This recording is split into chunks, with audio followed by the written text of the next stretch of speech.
Hello, friends. Welcome to the Section YY8 podcast. Negative Niece here in the studios. It's a wonderful night, no clouds, beautiful outside, lots of stars. Lots of stars here on the podcast this week as we rejoin you after a week's hiatus. I'm joined this week by Harbin and Big Montana. How are you all this fine evening? Mr. Nice, going great. Harb Lundquist here at the 16 green. It's beautiful scenes, a little bit of wind into the tee, but it's a beautiful evening here in beautiful Strawberry Plains, Tennessee. You're not cackling enough to be Lundquist.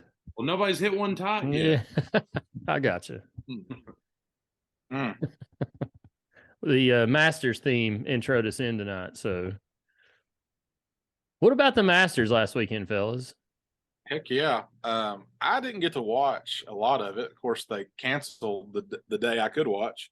But I was fired up to see Rahm win it, just because of the COVID history he had with having to withdraw last year, the year before, whatever it was.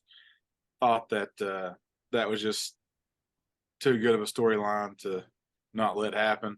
I don't have anything against Brooks Koepka, but think the slower pace kind of wore him down a little bit. It's kind of, you could tell it was making him mad, but he had every advantage and just couldn't take care couldn't take care of his lead. Yeah, and sorry, I'm sitting here watching NBA. Believe it or not. But yeah, I mean, it's always a fun week. It's beautiful. Just, I don't know. It's the most relaxing sports there is. I know on Sunday, the last four holes can sometimes get really exciting. But it's a good snooze fest to wake up to it and you're just happy. I mean, it's great. It was Easter Sunday also. So, got our tummies full at lunch and just sat back and watch the Masters. It was a good Sunday. It's kind of the intro to spring, the opening of spring. Yeah, it was. I loved it. Harb, the pace of play from Patrick Cantlay was a big topic. I tweeted that he was about as slow as mine and your group in the 2021 Straw Plains Invitational at whatever that course was in Asheville. And remember Grubb and Burkhart waiting on us there? We were like 3 holes behind everybody else, and they were like, "What are y'all doing?"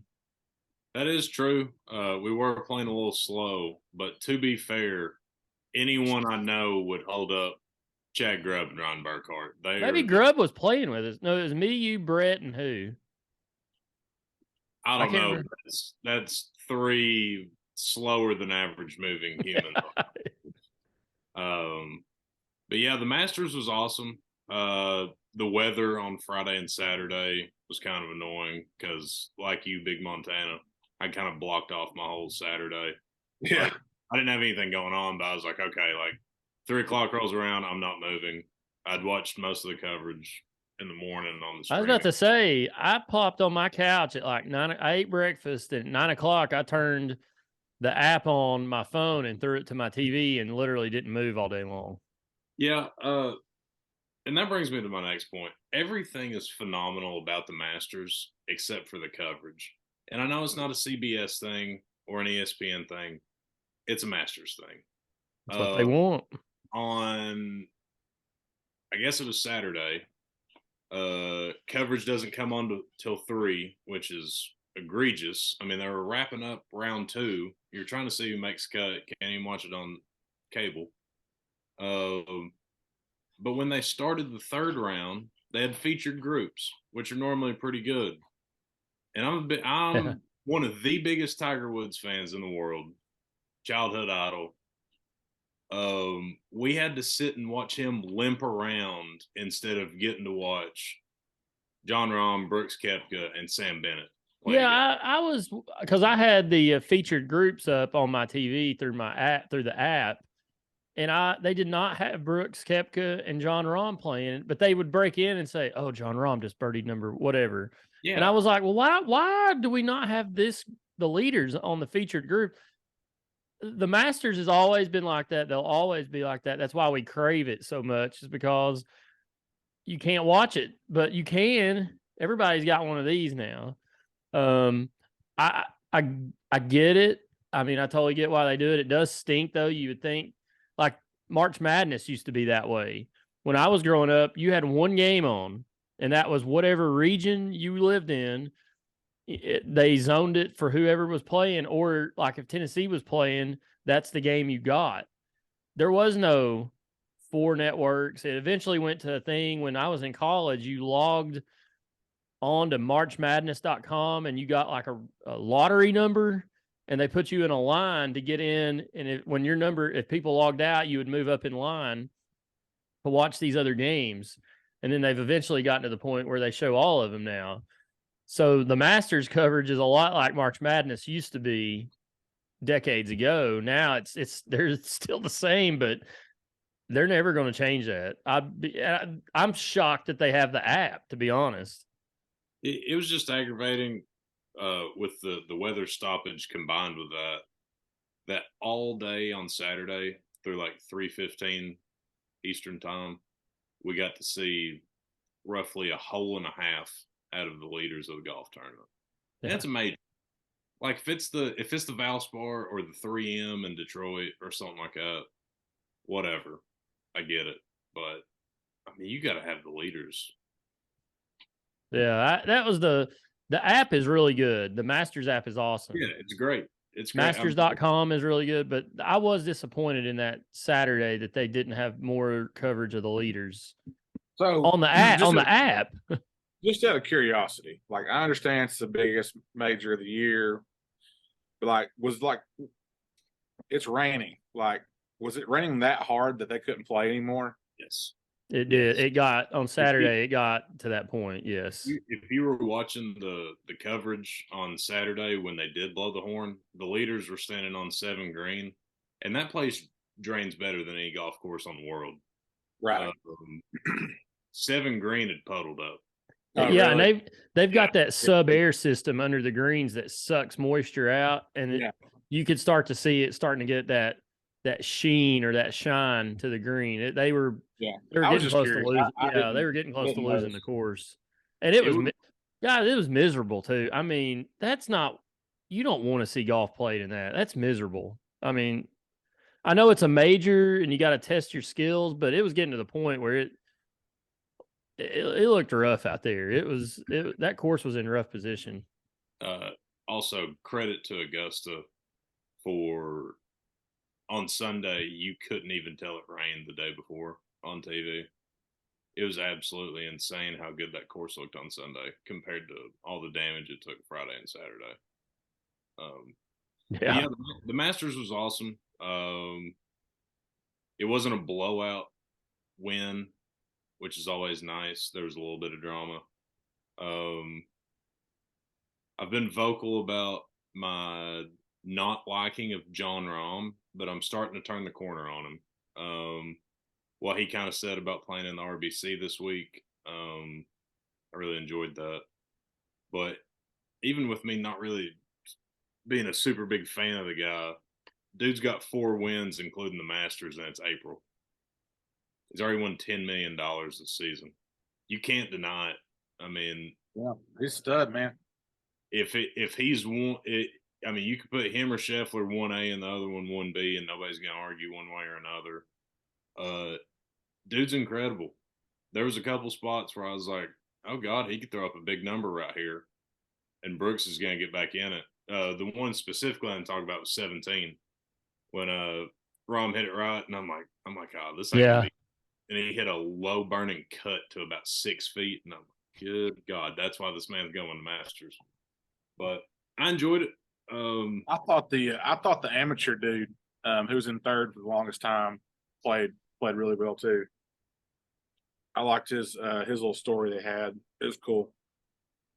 Yeah. What about the Live guys? Liv had a great showing. It was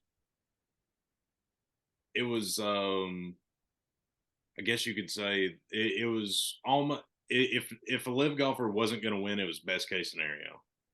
They had 2 live guys tie for second, and another one in Patrick Reed come in the top 5. So that's 3 out of the top 5, including ties, were live golfers. And if you're a live fan or Greg Norman or whoever, that's best case scenario. I mean, you had, I think it was 12 of 17 that played in it, or 12 of 18 or whatever the number was, make the cut.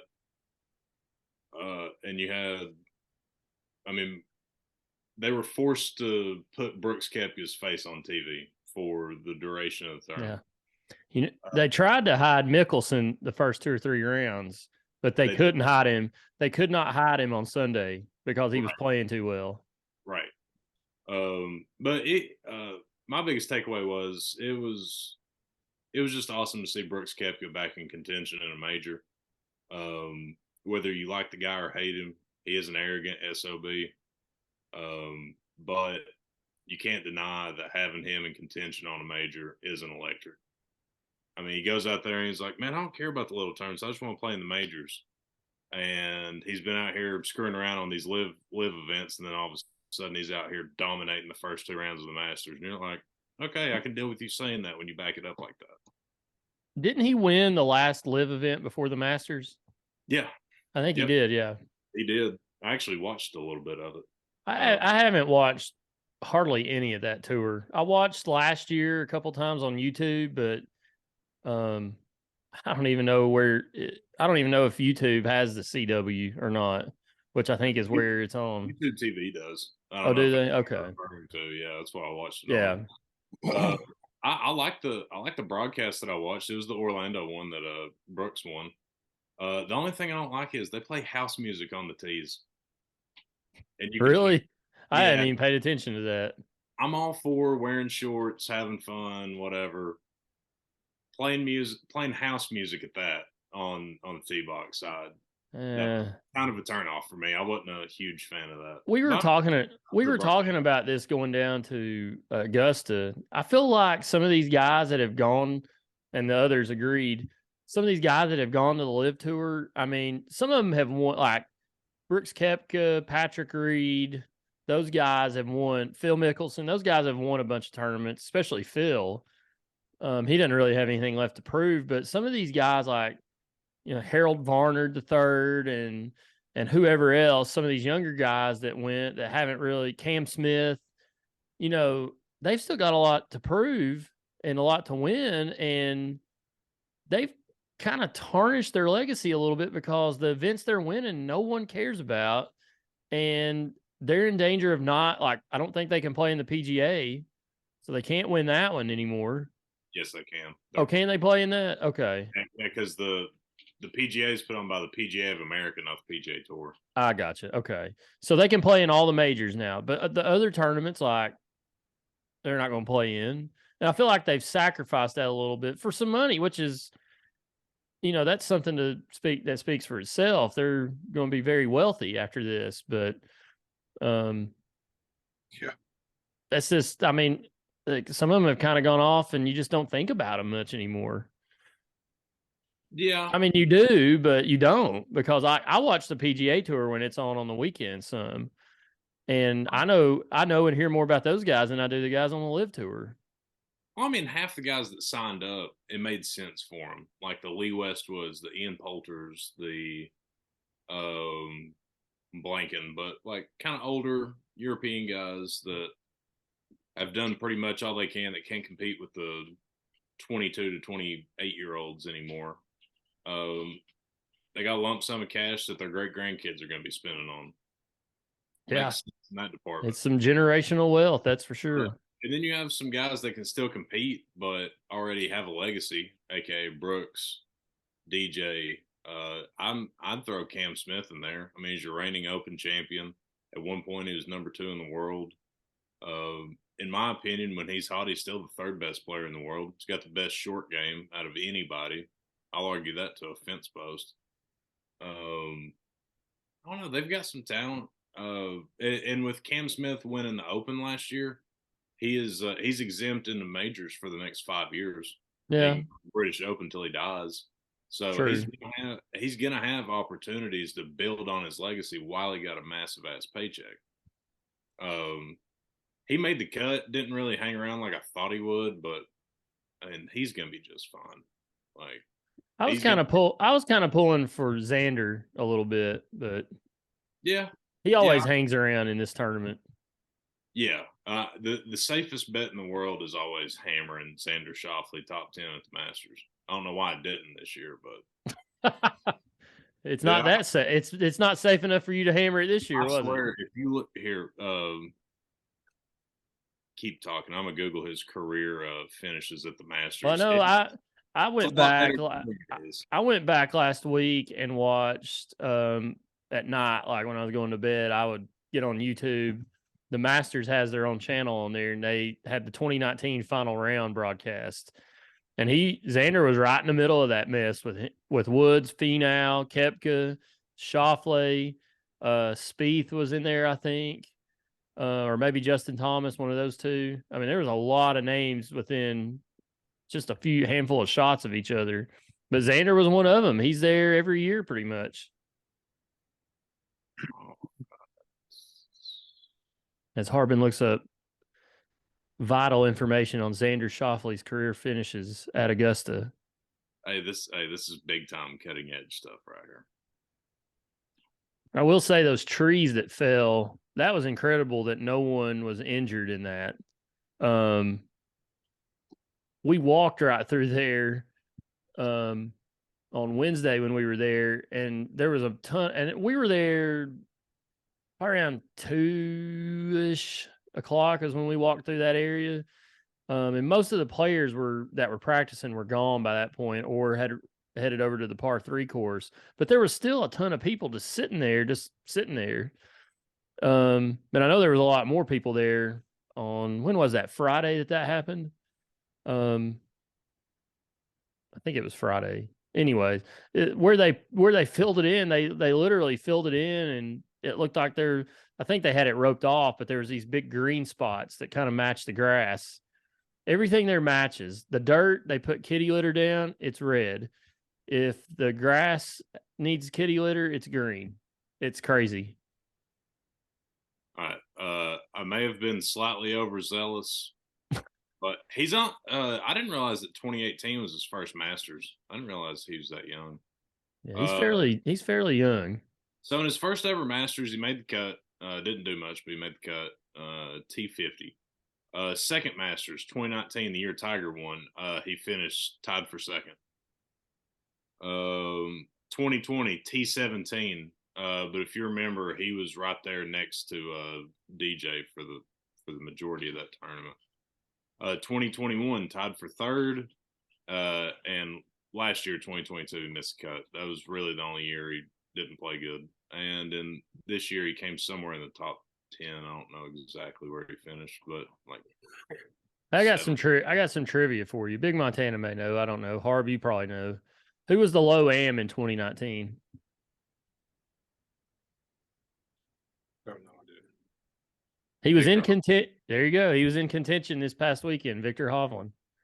Yep.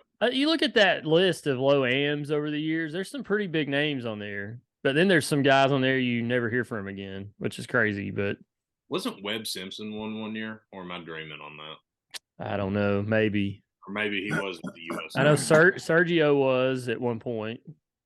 Okay. Tiger was at one point, I believe. Yeah. In '96, wasn't it? I think it was the year before he won it, maybe the first time. He won it '97. Because I think he played in it twice. I think he was in the tournament twice. But yeah, in that 2019, I was watching Victor Hovland was there in the in Butler Cabin after it was over as the low am. So I always sit there and watch that. I'm like, I wonder if this guy will make it anywhere. Like I was thinking that Sunday watching the ceremony with Sam Bennett. Like, is this dude? I mean, he's a good golfer. I mean, but will you see him on tour and winning like Victor Hovland does, like some of these other guys have? I always wonder that. The answer to that question is yes. I'll go ahead and answer that for you. He had a chance to pretty much turn pro like a year ago, and turned it down. He turned it down. He was like, man, because I think he came in second in the national championships last year. He did. And I think he's just trying to been going on a revenge tour pretty much, which is badass. In my Plus opinion. he wanted to play in the Masters. Yeah. And if he turned pro, he couldn't. Right. Which I think they've changed the rule in the U.S. Open. I think he will be able to turn pro before the U.S. Open and still go in because he won the U.S. Am. I think so. I think you're going to be seeing him turn pro late May, early June. But he's legit. He'll be around for a long time, and I'm rooting for him. He was threatening to win that thing there for a little bit. I knew he wouldn't. I knew the stakes and pressure and weather and just 4 rounds of that would probably get to him at some point. But that was impressive that he was in it for as long as he was. The most impressive thing to me was on a lot of his second shots, like his approach shots in the first and second round. He was ballsy, like going at pins that like Scheffler, Rahm, those guys just don't go after that early in the golf tournament. It's almost like he was too dumb to lose. Yeah. Like, for lack of a better term, like he was just out there. He's like, hell, dude, I'm an AM. What's it matter if I MC? He didn't know any better. Literally. He literally didn't know any better. Yeah, and it was awesome. He's like, hell, might as well hit it towards it. Might stop. Well, another Masters tournament has come and gone. We'll have to wait a whole nother year for it to come back around. Next to April, the first week in April, we'll hear the music hit and Jim Nance, Scott Van Pelt, Vern Lundquist, Ian Baker Finch. Who else am I missing? Trevor Immelman. Holly Rowe. Holly Rowe. What? Holly Rowe is not at Augusta. I'm about to fall asleep, guys. We have to move on from golf. The hot chick that was behind Brooks Koepka on 17 or 16. Yeah, the Texas Tech dancer, Masters girl. Yeah, of course she was. Like she couldn't just be a bartender somewhere. I did see Amanda Balionis or whatever her name, Amanda Renner. Now she was wandering around on Wednesday with a microphone in her hand. I didn't get interviewed. Really? No. I thought they were going to call on me, but they passed me by. That's disappointing. Sad. All right. Big Montana, Tennessee baseball. They've dropped the last 2 series, but they salvaged some stuff. 1 out of 3 at LSU, 1 out of 3 against Florida at home last weekend. I'll start with you since I started with Harbin on the Masters. Tennessee currently sits at, 0-3. What are they? 5 and they're 6 and 8. 6 and 8 in 6 and 8, SEC 7 play. and 8. What's your thoughts on Tennessee baseball right now? Heading into a big series this weekend at Arkansas, bomb filled there in Fayetteville is going to be rocking. What's the Vols looking like right now? The Tennessee baseball team, their biggest problem is themselves. They should have won that LSU series. In my eyes, they gave it away. Too much stupid stuff happening with 2 outs. Piss poor base running, just basic fielding plays that should have happened. I think that Florida is the best team in the SEC right now, in my eyes. I was glad we were able to steal one from them. But our starting pitching, man, Dolander and Burns, they got to wake up. And I don't know what's wrong with Burns right now, especially Burns. I mean, I guess he's out of the rotation now.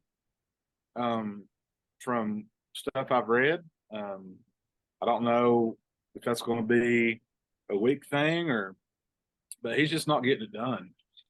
And everything's still in play. I'll use your words from basketball season.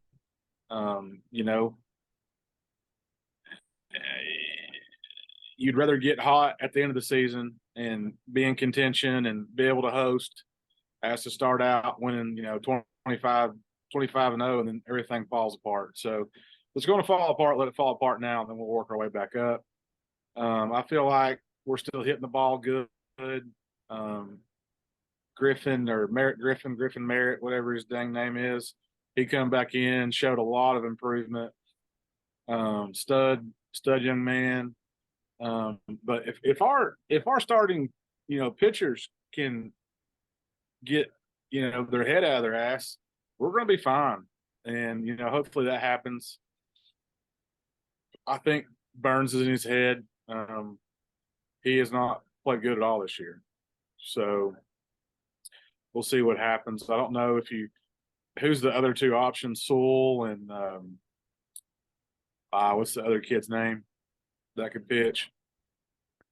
Not Beam. There's another kid they've been bringing out of the bullpen that was a starter at oh shoot. As of right now, Beam is your best pitcher. I don't know if you switch that up and put him at Friday night or the first game just to get some momentum going, or what you do. But we all kind of knew this team was not going to be as special as last year's team. There's just so many weapons last year, and we lost a lot. But I think I'm not ready to burn the ship yet. I think we're going to be okay. I'd like to win 2 out of 3 against Arkansas, and then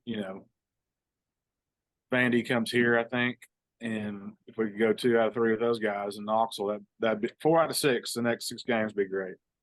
So here's my thing with the starting pitching, because I had this conversation with Thomas Raines over the weekend via text message. Tennessee starting pitching, I think we are talking about it because there were such high expectations on it. 3 All-Americans coming into the season. My thing with them is they need to set a tone. I don't think they're really throwing that poorly. You look at the statistics. I'm looking at it right here. Earned run average. They're second in the country in earned run average, 2.98. WHIP, which is walks and hits per innings pitched, they're second in the country, 1.02. Anything at 1 or lower in that category is outstanding. They're just not coming out. This team can't bash its way like they have last year. Right. They cannot bash their way to wins. And this team is 4 runs and score 7 in the 8th or 9th. Right. This team's not very good defensively. They don't run the bases well for whatever reason. I think they've been moving some people around trying to figure that out.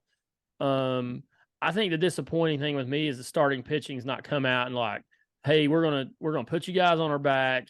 We might give up a couple 3 runs, but they're giving up like big spots. Like Burns he gave up like a 4 or 5 spot. The other Dolander's giving up 4 or 5 spot here or there. Beam is the one that's pitched really well out of all 3 of them on Sundays. So I don't know. I think Tony Vitello said him and Frank Anderson, the pitching coach, were going to get together after the Eastern Kentucky game last night and try to set up what they want to do this weekend. They may not change anything. I have a feeling they might mix up the days those 3 throw, possibly. Maybe switch Beam and Burns around, which would take a little pressure off of Burns. They showed a stat during one of those games last weekend. His miss rate on curveballs right now is like second in the country. And they were still just hammering the ball off of him. I don't know. Is this something just to tick off with those guys? Burns in the last 3 series, I'm telling you, it was like 2 outs, 2 strikes. And, he'd have a couple guys on. And he just lay those things out there too high. And they just piss rocket them things, man. And that's what was getting to him is in the Texas A&M game on that Saturday, he struck out like 12 guys in a row, and there's 2 outs, and he walked 5 people, and there was nobody out there to help him because the guy just struck out 12 guys in a row. So you're not going to have anybody out there warming up. And he got into, some shit, and since then he hasn't been right. So I don't know. He really hasn't been right since Notre Dame last year. Harp, what do you think? What do you think about the Vols right now? I'm gonna be honest with you. I haven't got to watch too much of them. I keep up with them. I read as much as I can, and if they're on and I'm not doing anything else, I'll watch them. But there's a couple glaring things. One of them has been an issue ever since Tony Vitel's been on campus. We are an incredibly dumb base running team. How we leave so many runs out there, just making stupid mistakes and third outs on the base paths. This team sucks defensively. Just dumb errors. The offense, I mean, the human instinct is to compare them to last year, which is unfair to this group, in my opinion. But the offense isn't bad. I mean, we're not going to hit a 400,000 home runs like we did last year, like y'all said. But and most of the points I want to make, y'all have kind of already hit on them. But the biggest disappointment for me is 2 of the 3 starting pitchers that were named preseason first-team All-Americans have looked average at best.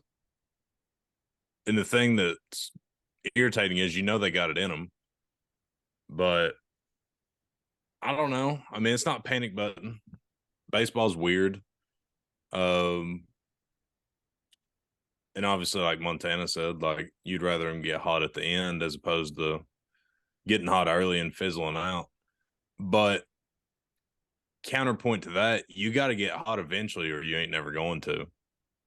Like you've got, like, finish up this stretch. Like you said, hopefully get 4 out of 6 in the next 2 series. At worst, go 3-3, win 1, lose 1, get the hell out of this stretch, and then kind of beat up on some other teams. I don't know our exact schedule off the top of my head, but somebody compared it to like our football schedule with like Dooley and Butch, get past Florida, Georgia, Bama, whatever, and like beat up on Kentucky and Vanderbilt. Like, that's because after the Vandy series, it's kind of downhill coasting from there. So they might be able to gain some ground. They're not going to be regular season SEC champs, but they'll be able to make some noise. And when they go to Birmingham or Hoover, should be going in with lots of momentum, hopefully. Right. And I don't want to bring this up just because they just won the national championship, but this team is starting to kind of remind, or is starting to kind of show flashes of, or potential flashes of UConn in basketball this season. Started the season off hot as hell, got into conference play, went through a nasty little skid. Everybody wrote them off, or didn't write them off. I mean, they were still hovering around like 20 in the country or whatever. But once they got into postseason play, they got out of the conference and started beating the hell out of everybody. And that's what SEC baseball is. It's a gauntlet. Everybody you play is very, very good. And if you can just kind of tread water and get out, you've already played the best teams in the country all year. I mean, once you get into regionals and supers and whatnot, the hell, it's easier than your conference play. Yeah. I mean, in a very weird way, which I think that's why so many people were mad last year against Notre Dame. I mean, Notre Dame was good, don't get me wrong, but I mean, hell, if they would have played in the SEC, they'd have finished, 9th in the regular season? Well, yeah, something like that. The national champion last year, $1 if you can name who it was. Arkansas. Ole Miss. It was Ole Miss. Oh, didn't they play Arkansas? I don't know who they played, but they were the last team in the tournament. Yeah. So, Ole Miss, we beat the piss out of them last year. They weren't really anything too hot to trot, and they ended up winning the whole damn thing. So it's just like MLB, man. Like, you get in, you get hot. Washington Nationals a couple of years ago, the Braves beat them every single freaking series they played all year. Nationals get to the playoffs, beat the Braves, beat everybody. They won the World Series. So at the end of the day, like, it's not as fun as what it was. We put our lightsabers up, took our thumb out of our ass. Let's go win some baseball games. I agree with you. Yeah, I think it won't get talked about a lot because we don't want to talk about rebuilds. But I think this is more of a rebuild than people want to let on. I mean, just look at, I think I texted y'all this maybe a week or two ago. This team had 10 players drafted last year off of that team. that is a lot to replace. That's a huge gap in your roster. Don't even worry about your starting lineup, your roster. And Tony Vitello kind of hinted at that at the start of the year. He thought that the number 2 ranking was too much. Yeah. And I don't know a ton about college baseball. I don't keep up with it like I do college basketball and football.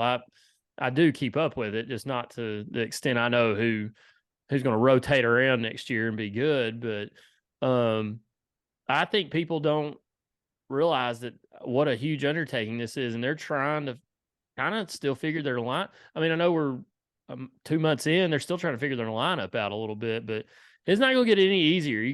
You're at Arkansas, who's number 6 this weekend. You got Vandy at home next weekend, and then you've got Mississippi State at home, which is a little bit of a drop off, but their RPI is number 27.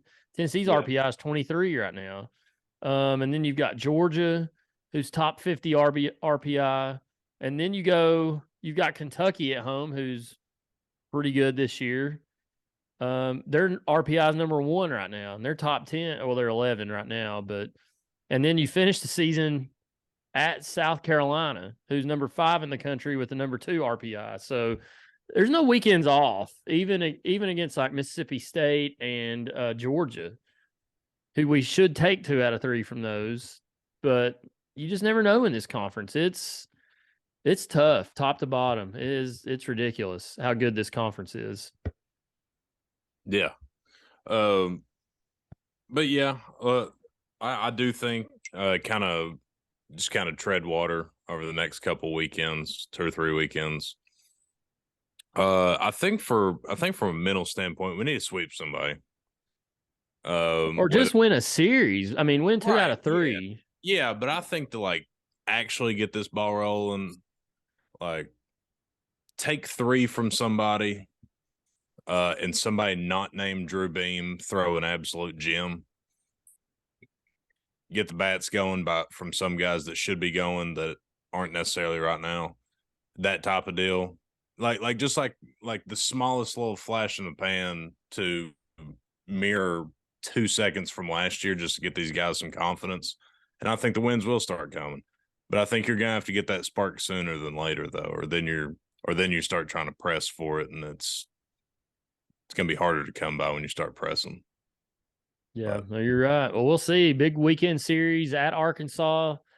I think Hogs fans are wanting to set an attendance record this weekend because the Vols are coming to town. We're an attraction. I guess we're still riding off of last year, but everybody wants their revenge tour against us, and here's your chance, Arkansas. Do with it what you will. But big weekend series coming up for the Diamond Vols. Staying on the Diamond, looking at UT softball, the Lady Vols continue to play well, even though they did drop 2 games last weekend. It looks like last Thursday and Friday they lost to Baylor. I hardly knew her. Number 21 Baylor, 1-0 on Thursday and 8-5 on Friday. But then they turned around and beat Virginia Tech on Tuesday night, 11-0. I think it doesn't have Virginia Tech ranked on here. I thought they were, but anyways, Lady Vols continue to play pretty well for the most part. They are currently 31-5, 10-2 in the conference. So they are, let's see, are they at home this weekend or on the road? They are at Lexington. Gross. Talk about depressing. Going to Lexington before the Kentucky Derby, or for any other reason than going to the Kentucky Derby. Yeah. I like watching softball. Do y'all watch it any? I do. I love it. I love it. I'm a huge advocate for women playing women's sports and only women playing women's sports. It's a beautiful thing. Congratulations for being women and being able to play sports. You all should take better care of your sports by not letting men play them. And the way to do that is when a man shows up to play your sport, nobody go out there. That's the only way you're all going to be able to keep your sports. Is if a man shows up, nobody jump in the pool, nobody swing a bat, just say, hey, we're not playing until he's gone. That's the only way you're going to be able to keep your sports. Harb, you had your hand raised. Yeah, I got a question. Okay. Yes. Could you imagine being from Kentucky? I can't. I really can't. I've tried to imagine it, and I just can't get going. I mean, that feeling of, okay, so imagine yourself driving up to Lexington, not for the Kentucky Derby, okay? Like, sit here, close your eyes, think about it for like a second and a half. All that If you I've done live it. there, I don't it have to would- close my eyes. I've made that drive. If you live there, you would feel like that every day. Ugh. Let's pray for him. That's all we can do. Yeah, let's pray Just for pray. him. Everybody- Our brothers and sisters in Christ. Everybody pray for Kentuckians.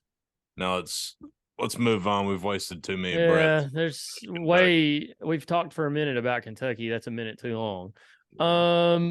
Let me get to my notes here. I made some notes today. Orange and white games this weekend. Anybody going? I might. No. I'm not going. I haven't been to an orange and white game in several years. Richard G. West said that there's been 91,000 tickets sold for the orange and white game. And face masks are required and physical And distancing. distancing. Yep. It's going to be tough with 91,000 people there.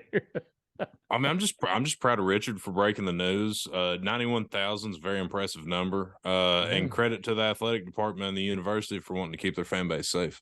And with the $5 they're charging, yeah, that's a lot of dough in the My All campaign.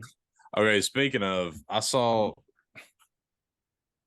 April Fool's on Facebook is maybe the best holiday of the year.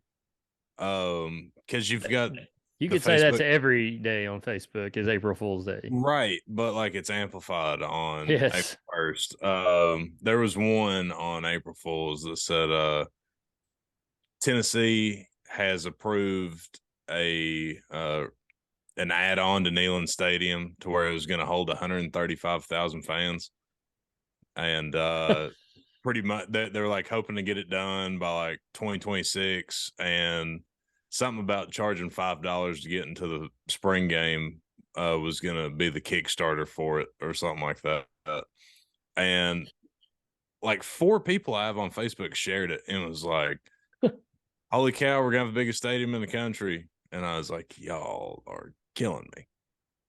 I always like the one where they put the third deck on Neyland Stadium.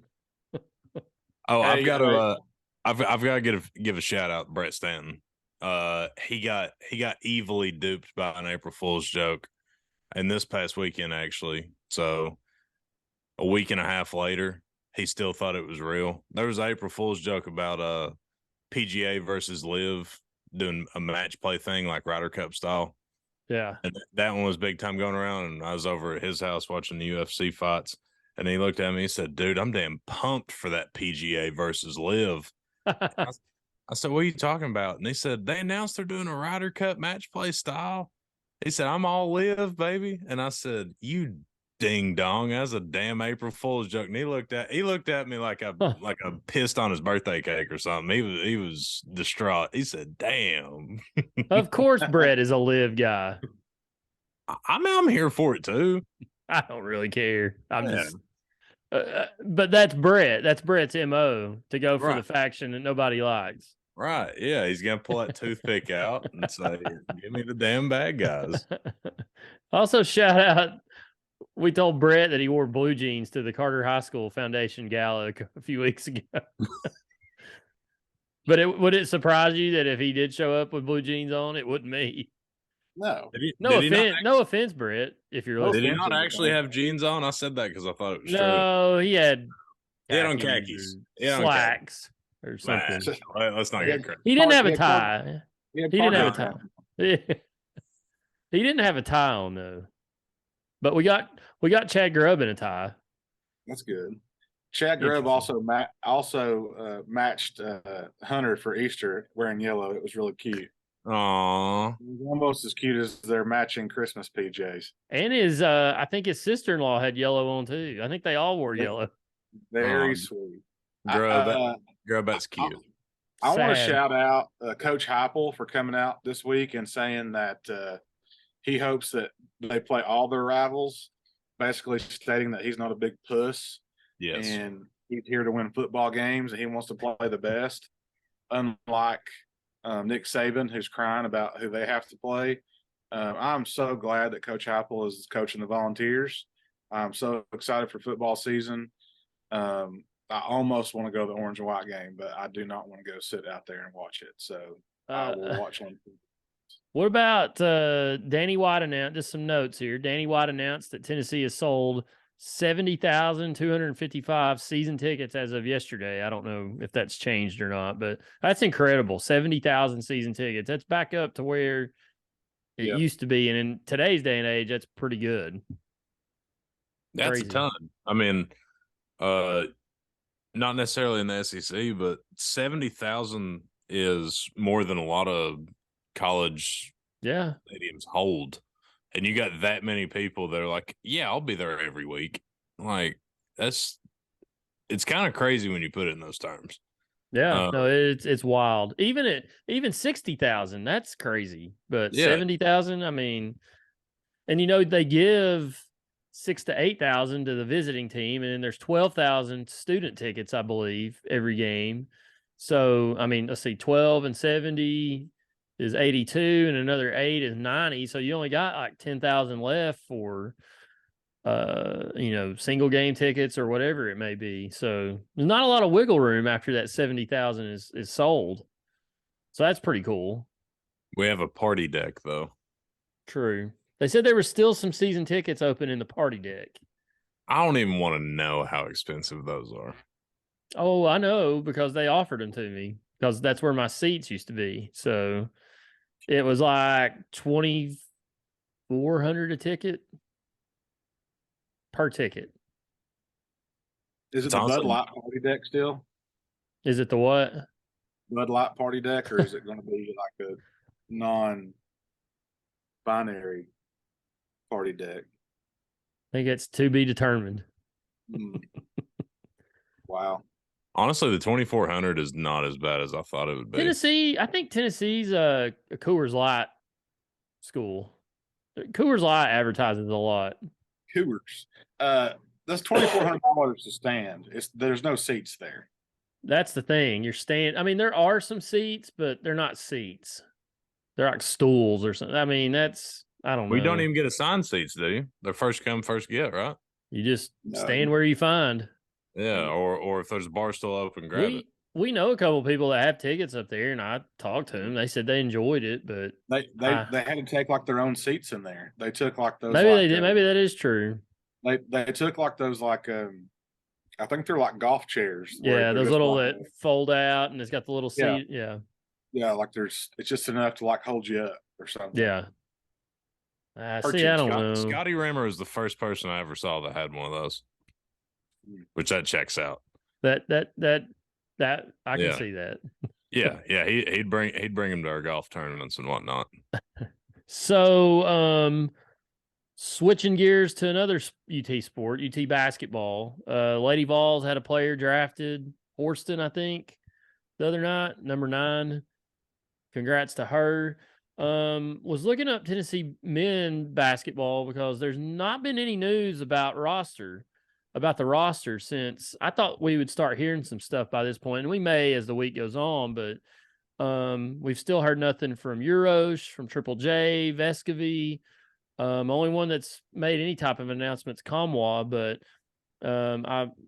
people have been a little antsy that Tennessee's not been active in the transfer portal, but they really kind of can't be at this point, because not that they're holding them hostage, but they've not made a decision yet. But I know Tennessee, I was reading, I think Rick Barnes had an in-home visit with Harvard forward Chris Ledlam, and he is scheduled to be in town this weekend.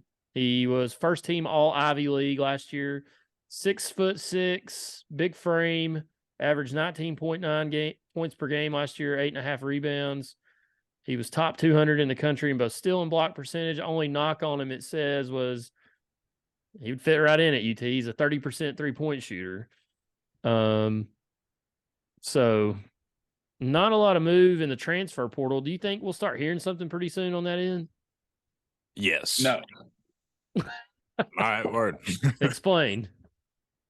I don't know, man. I'm wrong so many times. The answer probably is no. I do have two things I wanted to say though. One, Triple J kind of put out a little, I guess we'll call it a cryptic message because Ooh. athletes just can't come out and say whatever they're gonna damn say anymore.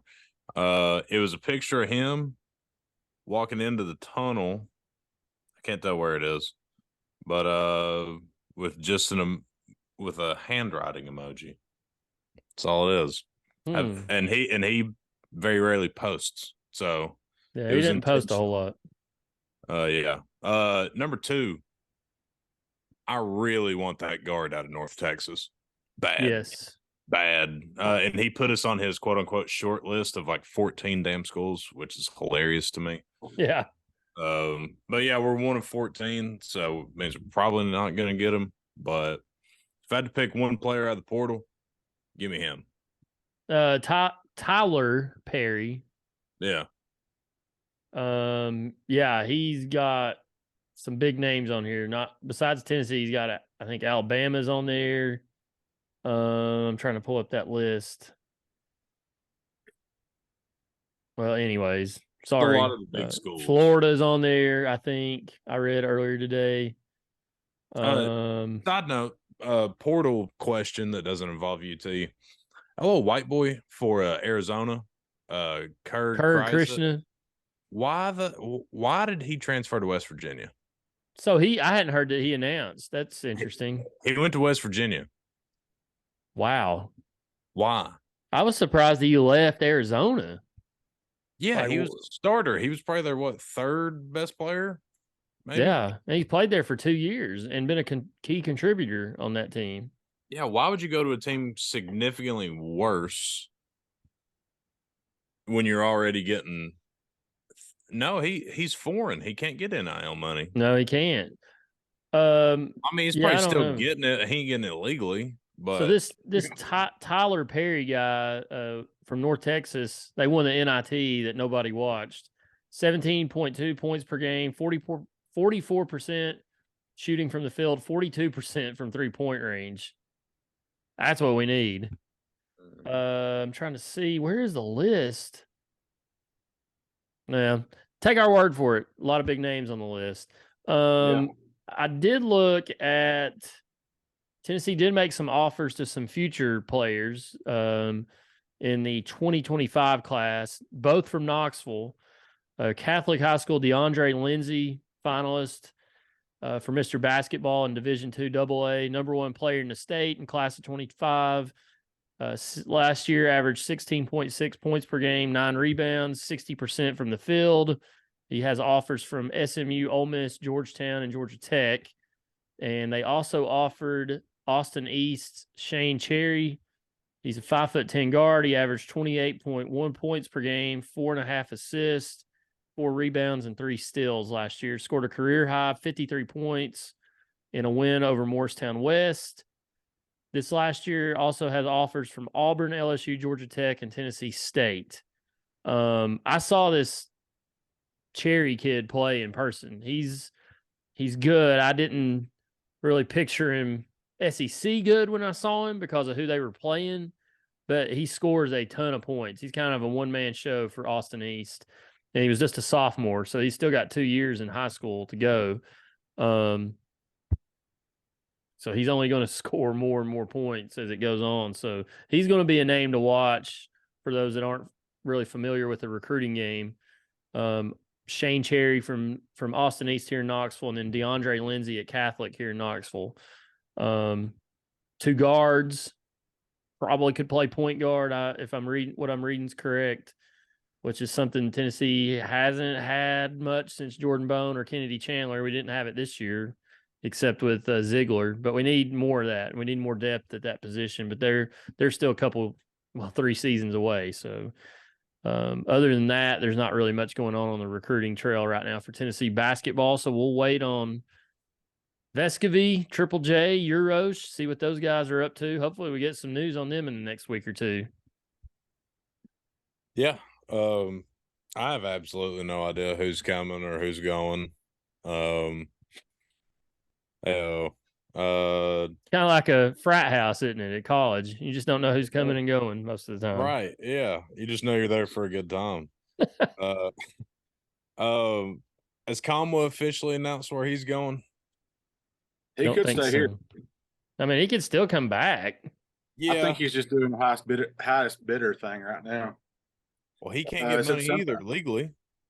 They said something about him going to Arizona. Yeah, I saw that, and that just makes no sense to me personally, because they've got those two really good post players, and one of them's on the fence about going to the draft and coming back. But I don't know why you would go there based on one guy at your position potentially leaving. Because, I mean, if he goes there, he's 99% going to be six-man for him, which I get. Like, Arizona scored a lot. Like, they were big on running guns, scoring a bunch of points. Maybe he wants to go somewhere and score more, but I don't know if scout's eyes are going to be on you coming off the bench at a team. Michigan's had contact with him supposedly here. They got Caleb Love too, and they got Caleb Love, but they also lost Hunter Dickinson, who I don't think he's announced anything, has he? Bring him here. I haven't seen his name associated with Tennessee at this point. I would take him in a heartbeat. I've seen Kentucky and Kansas and is it Indiana maybe? Yeah. Montana, you want you a dominant big man. There you go. There you go. That is one right there. There you go. I'll take him. He's good. We're not going to do shit, boys. We're going to roll out the same people we had last year. Which is not terrible. They've still got some talent there. Like, there's some guys that didn't get to play last year that are talented, but it's going to be a learning curve because they didn't play any last year. So there's talent on the roster. It's just unproven and a lot of unknowns. If these guys don't come back and if they don't make any moves in the transfer portal. I mean, DJ Jefferson is an athlete that can explosive athlete. Freddie DeLone is a volume scorer, but we don't know if they can do it at this level yet because they've not been out there on the court. So there's a lot of unknowns with the roster right now. We talked about it a couple of weeks ago. We just don't know what this roster is going to look like. And I thought we might know a little bit more by this point after the Final Four, but we don't right now. So we'll see. Stay tuned. All right. It's time for a new segment. We're going to try to do this weekly, hopefully, or every episode we record. The hater and loser of the week. Now, I tweeted this. In the world we live in, especially in the United States of America, there's no shortages of haters and losers to pick from because there's a lot of idiots out there. And I hope we don't have any of the same one because there's so many to choose from. I'm guessing we don't. So Big Montana and Harb, we'll start with Harb because Big Montana said one of them might be on here. I don't know. We'll see. Harb, we'll start with you. Who's your hate? So before we start this, what we'll do is we'll nominate 3 since there's only 3 of us tonight, and then we'll put it up for vote on Twitter tomorrow. Oh, gosh. And to see who, maybe, we'll see. Let's get through it first. Yeah, let's do that. Let's get through it first. All right. Well, never mind. Forget that. All right, Harbin, go ahead. Who's your hater and loser of the week? All right. My biggest hater and loser of the week, of which there are many, by the way. I need to get out there. Of which there are many. But this week's biggest loser is Rory McIlroy. He's been the flag bearer and the prancer on his toes and the shit talker for the PGA Tour. And he didn't even sniff the cut at Augusta.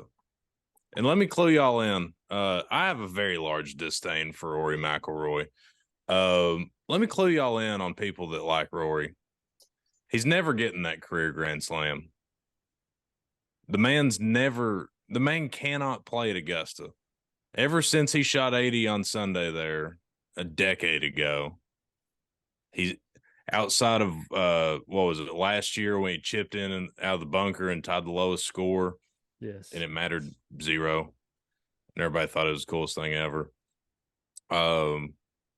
He missed the cut, had to watch Brooks Koepka dominate for 2.5 days, come in second, tied with Phil, who he's been very adamant about talking shit to. And world-renowned most hated man in golf, Patrick Reed, coming in the top 5. Yeah, very bad weekend for Rory. And if he has a problem with Liv only playing 54 holes, he should try playing more than 36.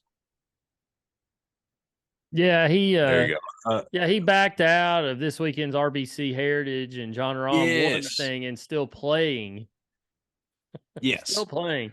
I'm glad you brought that up. And every time I see Rory real quick, I think of Chad Grubb mocking him on our golf trip. I don't think you were at this one yet, Harbin. Remember those pictures of Rory and he's training? He looks like Drago from Rocky. He's got the mask on. He's running on a treadmill, and Grubb does this all the time. He says, "Look, I'm Rory." And he walks with that prance when he walks up a fairway. He's got that walking on his tiptoes, little prance up the fairway. I love getting Chad Grubb going about Rory. It's great. Sorry, go ahead. So that's another thing about Rory. He was kind of the big voice for these quote unquote elevated events. That was the big thing. The big players had to play in them. Taking away spots from guys that are trying to keep their card. The elevated event thing is kind of dumb, kind of cool. I don't really know where I stand on it, but he hasn't played in the first 2. Yeah. You missed the cut. You drop a 75 at Augusta National, and you're going to take your ball and go home and say, I'm not going to Hilton Head. I don't give a damn if I told every other golfer in the top 75 in the world that they had to play in it. I'm not doing it. And then big time credit to John Rahm. I talked about this at the beginning of the show. I'm coming around on liking him. He said, I made a commitment at the beginning of the year to play in these elevated events, and that's what I'm going to do. And my favorite quote was, I know there's going to be a lot of kids there that want to see the reigning Masters champion play 1 week after. And he said that's the main reason why I'm doing it. Good on John Rahm. Piss on Rory McIlroy, the biggest hater and loser of the week, maybe of the year. It's a good nomination. Yep, that's Big mine. Montana. Who is your hater and loser of the week? Buckle up. The reason, buckle up, boys. This has been festering.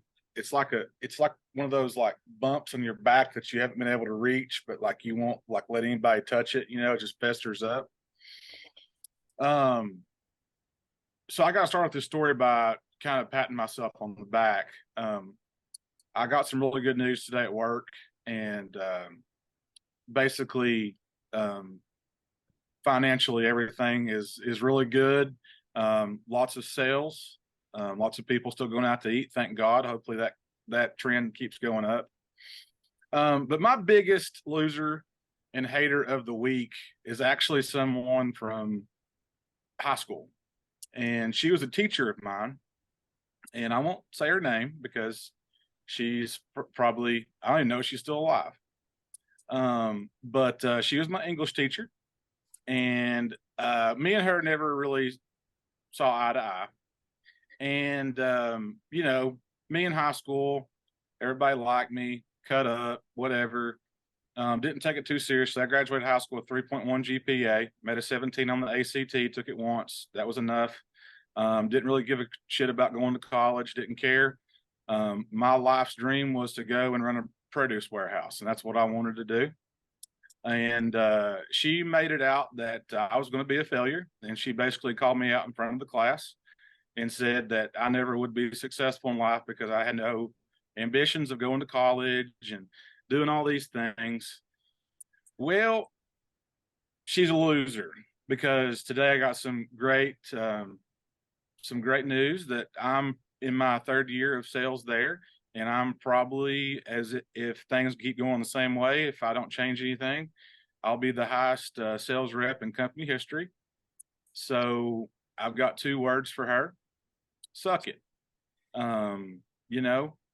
And it has nothing to do with me being, 34 years old and being successful and stuff like that. That has nothing to do with it. That, I'm probably going to double your biggest salary ever in life this year.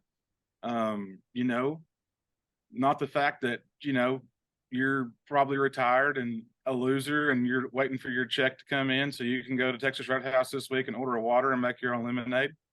And I'm going to go to Harvest and order a $75 filet and celebrate. But that's just been on my mind for a long time. And today it just kind of came in fruition. And I'm really excited about it. But that's not the reason why I'm successful. The reason is I'm successful is every morning I wake up and I choose joy. I choose to be happy, unlike you. And you're just a hateful person, and I wish you well. But in my eyes, and with this platform I have with the thousands of listeners, you are my biggest loser and hater of the week. Well said. I'm not going to ask any questions. Good. Who that is on air, because I still have ties to Carter High School as public address announcer and some other things. So we'll move on. So I will not post the poll this week. Maybe we'll just do mine in Harbin's. You told me today that you were going to do that. And when I was mowing all afternoon, I was sitting there just thinking about that. And I was just getting, more mad and more mad. And I'm like, you know what? Piss on her. Well, we all got to have something that motivates us. Jordan got cut in high school. Listen, this was not a motivational thing for her. She hated me. And, I just hate that everybody thinks I have so many friends who are paying off thousands and thousands and thousands of dollars of student loans because it was just pushed in us that we had to go to college. Like, you couldn't do anything technical. You had to go to a 4-year degree. Like, being an entrepreneur wasn't a thing. Like, we weren't taught finances and stuff like that. We weren't taught how to be successful in high school. We got taught, you're not going to have a calculator in your pocket the rest of your life. You're not going to have somebody there to tell you how to spell something. You know what? Yeah, we do. You were wrong. We were right. You're a loser. I win again. Well said. So I'm gonna move on to mine. Harb, we'll put mine and yours up on the poll. We'll exclude his. That's fine for obvious reasons. But well, we could put it up. Big it'll Montana's be a second high school teacher or something like junior that. year. I'm starting to gather who this might be. So listen, I won't give hints, but who was the government teacher? The little guy Cunningham. Cunningham would always ask me, "Where are you going?" I said, "I'm going to hell right now." He goes, "What do you mean?" And I was like, "Well, I'm going to her class." And so every day when I'd leave, he'd hum "Highway to Hell" by AC/DC, and it was just like a little inside joke we had. It's that guy. I would take that guy out to eat tomorrow if I knew where he was or could get a hold of him. He literally just retired like 2 years ago. Yeah. By the way, he just retired. I've got him on Facebook. Yeah, listen, he's on Facebook. We're Send buddies. him my cell phone number. We got to catch up and talk about her. So my hater and loser of the week is a gentleman. Well, I don't want to call him a gentleman. Let me retract that. A guy named Chris Graham, who is I believe he's the sports editor for the Augusta Free Press, wrote an article published on April 7th, which was last Friday, that calls for the Virginia Cavaliers to cancel its season opener against the Tennessee Vols in Nashville because the game's being played in, quote, openly racist Tennessee. This comes on the heels of the Tennessee House of Representatives expelling 2 African-American members because they can't follow rules. It's not because of their stance on gun violence or anything like that. If you watch the proceedings and read about it, they didn't follow proper rules and etiquette of the House of Representatives, and they wouldn't stop. And when you break the rules, there are consequences. Yes. Contrary to what some people may say in today's day and time, there are consequences for breaking the rules. And these 2 gentlemen, who one of them has turned into Malcolm X Jr., since he was elected, has they were expelled, but they've been voted back in.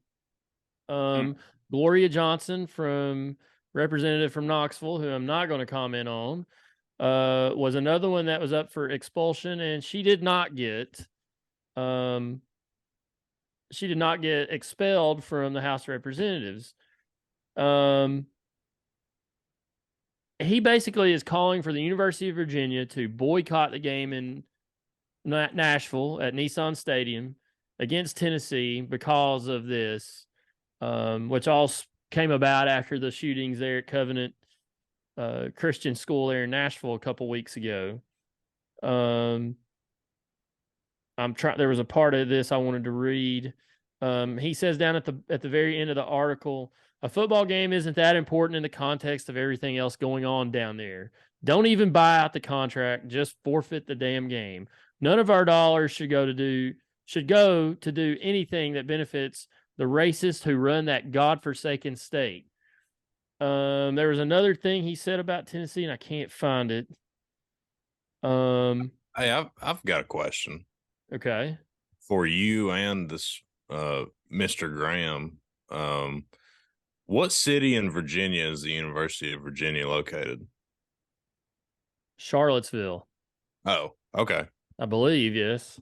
Gotcha. That's all I needed to know. I was trying to figure out where you were going with that one, but when they had that damn KKK rally, there was a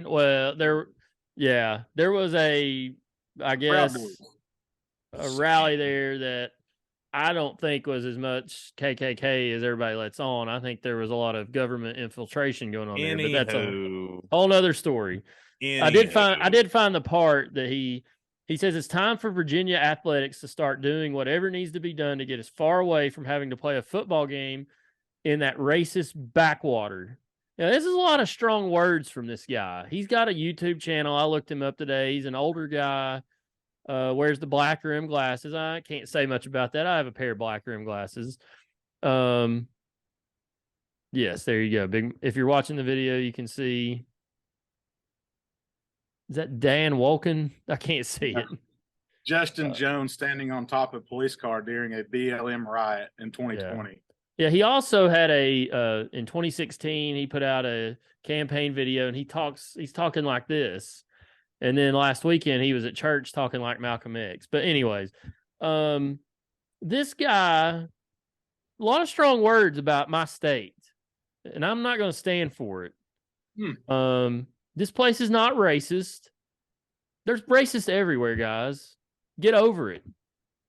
There's racists all over the country. And I'm not saying get over it that I'm approving of it. I'm just saying there's racists everywhere in every country. And you can't say this whole state is racist because it's not. I work with people who are African American and different origins. We all get along great. I'm out in the public all the time. I don't see this stuff that everybody talks about all the time. This guy's an idiot, and he needs to stay in Virginia. Nobody's asking him to come down here in September to the game. If he'll put his money where his mouth is, he won't come to this game. But I guarantee you he'll be there in September covering it because that's his job and that's how he gets paid. And he's an idiot. I also looked him up. Harbin, I guess Big Montana could appreciate this. He's written some books. He's written 7 books according to his profile here. One of them is titled "The Worst Wrestling Pay-Per-View Ever," published in 2018. So I looked it up. It is about the 2011 the inside story of the 2011 pay-per-view Night of Legends. I don't even remember this. That's not WWE, is it? Well, it didn't say WWE. It just said the worst wrestling. Oh no! What off the top of my head, what I think that is, I think that was TNA when Jeff Hardy went out there doped up and Sting had to just end the match. Yeah, Sting beat the crap out of him, punched him. What'd you say? 2011 Night of Legends. 2011's Night of Legends. I halfway agree with the guy because I do think that we should cancel the game and call BYU back up and go out there to Provo, Utah, and have that the would game. Be so great. Had the game that we originally scheduled because we did not want to play Virginia in Nashville because we want to go out there and we want to bring them back here. It's a cool game. Well, we've already played them here. I know, but we'll do it again. We'll do it every year. I wanted to go because that view looks spectacular out there. Yes. Sorry. What I was talking about was Bound for Glory. I didn't mean to cut you off. No. That was the pay-per-view where Jeff Hardy came out and he was just obliterated. Yeah, this was an IWC pay-per-view. Yeah, I don't remember this Night of Legends. So who could let alone write a book based on one? He's a douche. That's why he wrote it. Yeah, that checks out. Look at the article he wrote about Virginia canceling the game. Do you really think Virginia is going to listen to this buffoon? I would assume not. But if they do, we'll take the win. We'll take the bye week and move on. Whatever. Right. But yeah, that's my hater and loser of the week. Chris Graham of the Augusta Free Press. And I think we can do this every week. I think it's a good new segment to do. I love it. Because there's going to be a lot of haters and a lot of losers every week that we can point to. So there you go. So we'll put mine and Harbin's up. We'll exclude. Well, we can put Big Mike. We'll ask him. Put it up. We'll put it up. We'll put it up. Listen, I just want to point out that I do love all my high school teachers from Carter High School. I had many that were great, except that one. And wish her the best. I mean, she can go take an elevator ride with Ray Rice whenever she wants to, but it is what it is. I will Day Vols not here, but he kind of named me myself as his hater and loser of the week because I didn't really rant about it. I was half being serious, half joking about Carter High School's football uniforms. They're apparently coming out with, and I knew this was coming way before they announced it, but I still didn't like it beforehand. One of the assistant coaches posted the picture of it, and I'm friends with the guy. We talked, and they're Kelly green. That's not Carter School colors. It was decades and decades ago. I get it. It's a throwback. Wear it as an alternate. They're wearing it as the home jersey, and I wrote, "What are we, Northview now?" Because that's what Northview Academy's colors are. We're the only school that has that, besides Webb, I guess, that has that color around this area. So. Not the Kelly green, the Carter green, but I wasn't really ripping on it. I think it's a cool jersey. I just don't think it should be our home jersey every week. But Brett Stanton, listener to the show, was ripping on me. He was tore up because I'm not going to say why they're trying to do some of this stuff, but you can read between the lines. But guys, I was half joking. I could care less what they wear. They're high school kids. I don't care. But they shouldn't wear. Any honorable mentions for hater and loser of the week? Anybody that you kind of wanted to throw in there, but ultimately decided not to? I actually got two. Dan Wolken. Dan Wolken, our buddy from USA Today. Actually, three. Dan Wolken from USA Today said that we should have allowed no fans at the Masters because 2 trees fell. Puss. Let's see. Christine Brennan says that she's also with USA Today. She wrote an article ripping CBS, I believe, for their coverage of showing so many live golfers because they took money from the Saudis. I'll have to look that up. That may be mine next week. Clay Travis posted that today. And she's on a board at a couple colleges, board of trustees who take money from the Saudis. Let's see. My other one was John Feinstein. I mean, guys, there's a whole list. I mean, we could go on and on all night about the Bud Light person. That's my other one. I'm trying to look it up here I can't get on Twitter on this computer. Dang it. You know how much money that person made over the last week and a half? A ton. They landed a deal with Nike too. Did y'all see that? Yeah, she's wearing women's pants. He's wearing a sports bra with no tits and women's jogging pants with a pecker and balls in them. Boys, like, Listen, if you want to put on, it's world backwards, man. I'm telling listen, you. man, listen, I'm telling you, listen, you can't cancel me. I cannot be canceled. I cannot be canceled. Let me tell you something. If you want to go put on a damn dress and go to a bar and get up on the bar and dance, go for it, man. But do not tell me that men can have kids and have a period and all this other stuff. Like, you're an idiot. What is Bud Light thinking? Well, did you see where their vice president or whatever she is came out and said they wanted to get away from the frat boy look, and then a bunch of pictures. That's your target market, rednecks and boys. And then a bunch of pictures of her came out in college partying like a frat with frat guys and some other frat-like activity. I'm gonna tell you something, guys. People who have that lifestyle don't drink Bud Light. They don't drink beers like that. They drink the same beers that people that listen to them Winchester 47 drink. You know what I mean? Stella Artois, Wildwood Amber Rock, whatever the hell y'all drink. Hey, I like Stella Artois. Well, listen, it's buddy. Good. I don't listen to Remington 47 though. Whatever the hell. Damn. Hey, what about the picture you sent Harbin? We were watching basketball over at my house, and that he never commented to it. What were we watching? We're watching basketball, and the girl singing the national anthem. Her armpit hair. Like, golly, guys, what are you doing? I know Harbin loved that one. He did, because that's what he sees at those concerts he goes to. Apparently. Yep. So anyway, my honorable mention of the week. I'm getting so far off that topic. Honorable mention of the week for loser is Jay Monahan. It goes hand in hand with Rory McIlroy.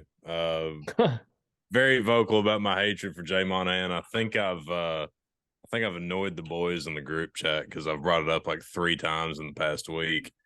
But this little 6-day stretch of him for his little trophy child missing the cut and then not playing in the RBC. It's got to burn his ass, and I'm all here for it because I think he's dumber than Rob Manfred. That's a loaded statement. That's pretty loaded. I'm just saying, man. They both fumbled the COVID era. They both could have dominated that. That was the only 2 sports that were being played. They both fumbled the hell out of that. That's where it all started. No, yeah. Anyway, Jay Monahan sucks. He always have. He always will. Piss on him. Hey, Harbin, real quick. Hank Jr. announced he's having a show in Knoxville coming up soon. Are we going? Absolutely. Pre-sale is Friday at 10:00. We'll have to look into that. Listen to something like that, Harv. Yeah. I will definitely be there. Dressed as young Bocephus. Yeah, that's me. I've actually been to a Hank Williams Jr. concert. He's very, very entertaining. Yeah, I saw him at Smoky Stadium one time. I saw him at Bridgestone with Eric Church and Jamie Johnson. I think Dylan Carmichael's coming with him to Knoxville. I don't know who that is. He's a younger up and coming guy. He's got a couple good songs. Look him up.